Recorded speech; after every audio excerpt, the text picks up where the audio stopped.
CM Chandrababu ఇవాళ SIPB సమావేశం అనంతరం డీజిల్ కొరతపై సమీక్ష నిర్వహించనున్నారు. ఉదయం 11 గంటలకు ముఖ్యమంత్రి నివాసంలో ఎస్ఐపిబి మీటింగ్ జరగనుంది. ఈ భేటీలో ఏపీకి వచ్చే పెట్టుబడులపై సమీక్షించనున్నారు. అనంతరం మధ్యాహ్నం 12 గంటలకు రాష్ట్రంలో డీజిల్ కొరతపై సమీక్ష నిర్వహించనున్నారు.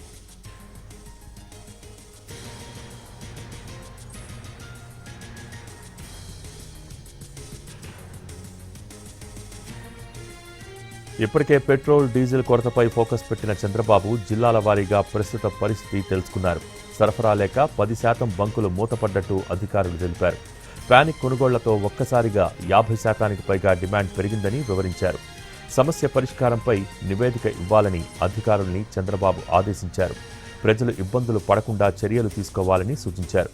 ఇవాళ మరోసారి అధికారులతో ప్రస్తుత పరిస్థితులు, సమస్య పరిష్కారాలపై సమీక్షించనున్నారు.